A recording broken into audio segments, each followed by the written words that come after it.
रेवस जेटीवर समुद्रमार्गी डिझेलची अवैध तस्करी. रेवस जेटीवर अवैधरित्या डिझेलची तस्करी करणाऱ्या बोटीवर कारवाई करण्यात आली आहे. या कारवाईत रायगड पोलिसांनी एकूण 4 मुसक्या आवळल्या असून 33,000 लिटर डिझेल आणि इतर वस्तू जप्त केल्यात. एकूण 36,40,000 रुपये किमतीचा मुद्देमाल पोलिसांनी जप्त केलाय. गणेश कोळी, विनायक कोळी, गजानन कोळी, मुकेश निषाद अशी अटक केलेल्या आरोपींची नावे आहेत.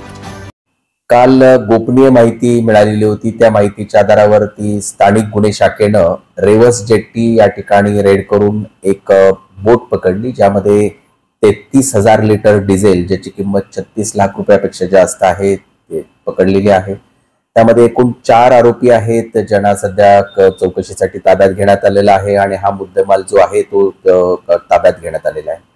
किनाऱ्यावरती अजून पण आपण इतर जेट्टीज आहेत आणि जो किनारा आहे रायगड जिल्ह्याचा, तर त्या ठिकाणी पण आपण सर्च करतोय की अशा पद्धतीच्या आणखी काही बोटी आहेत का.